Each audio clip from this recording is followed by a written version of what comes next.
Hi friends, today we are going to read a story called The Boy Who Cried Wolf. Once upon a time, there was a boy named Peter who lived in a little village in the mountains with his parents who were sheep farmers. It was Peter's job to watch over the flock and protect the sheep from wolves. Day after day, Peter sat on the mountainside watching the flock. It was very quiet with no one but sheep for company. No wolves ever came to eat the sheep. Peter got very bored. He tried to amuse himself by climbing rocks and trees or by crawling through the grass and counting the sheep one by one. 1, 2, 3, 64, 65, counted Peter. Oh, I wish something exciting would happen. I'm so bored. Same old mountain, same old sheep. Finally, one day, Peter couldn't stand being bored anymore. I know what to do, he grinned to himself. He started shouting at the top of his voice, "Wolf! Help! Wolf!" Down in the village, a man heard Peter's cries. "Quick!" he shouted to some other men. "We need to help Peter. There's a big wolf attacking the sheep." The villagers grabbed their axes, forks, shovels, and brooms and ran up the mountain to where Peter was sheep herding his flock. When they got there, puffing and panting, all was quiet and the sheep were gazing peacefully. "Where's the wolf?" one of the villagers cried. Peter roared with laughter. "There's no wolf. I was just playing." The men were very angry with Peter. "You mustn't cry wolf when there isn't one," they said. That night, Peter got a telling off from his mom, and he was sent to bed without any supper. For a while after this, Peter managed to behave himself. He had climbed the mountainside with the sheep every day and watched over them quietly. The villagers soon forgot about his trick. Then one day, Peter got really bored again. He had already run up and down the rocks, climbed 3 trees, and counted the sheep 10 times. "What can I do now? Same old mountain, same old sheep," he groaned to himself. With a sigh, he slumped to the ground. As he was sitting there, an idea popped into his head. He picked up some sticks lying nearby and started banging them hard together. Then at the top of his voice, he shouted, "Wolf! Help! Wolf! Please hurry! There's a big wolf eating the sheep!" Down in the village, a crowd of people started gathering when they heard the loud banging and shouting coming from the mountainside.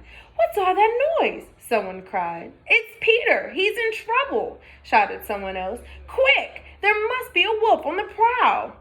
Once again, the villagers grabbed their forks, shovels, and brooms. They ran up the mountainside to chase away the wolf and save Peter and his sheep. And once again, when they got there, puffing and out of breath, all was quiet and the sheep were gazing peacefully. "Peter, what happened?" shouted one man angrily. "There's no wolf," laughed Peter. "I was just playing." You shouldn't make any jokes like that," said another man. "It's not good to lie." The villagers marched back down the mountainside toward the village. That night, Peter got an even bigger telling off from his mother and once again had to go to bed without any supper.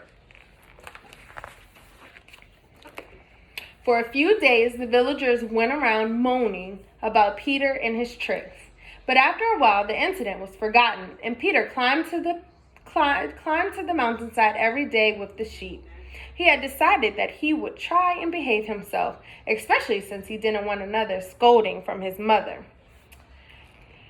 A few weeks later, while Peter stood counting the sheep as the usual way to pass the time, he noticed that some of them were bleating nervously.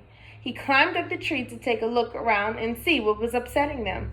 To his horror, he saw a big, hairy wolf. The terrifying creature was creeping through the grass toward the flock with his jaws open and his long tongue hanging out. Peter could see the wolf's sharp, pointed teeth.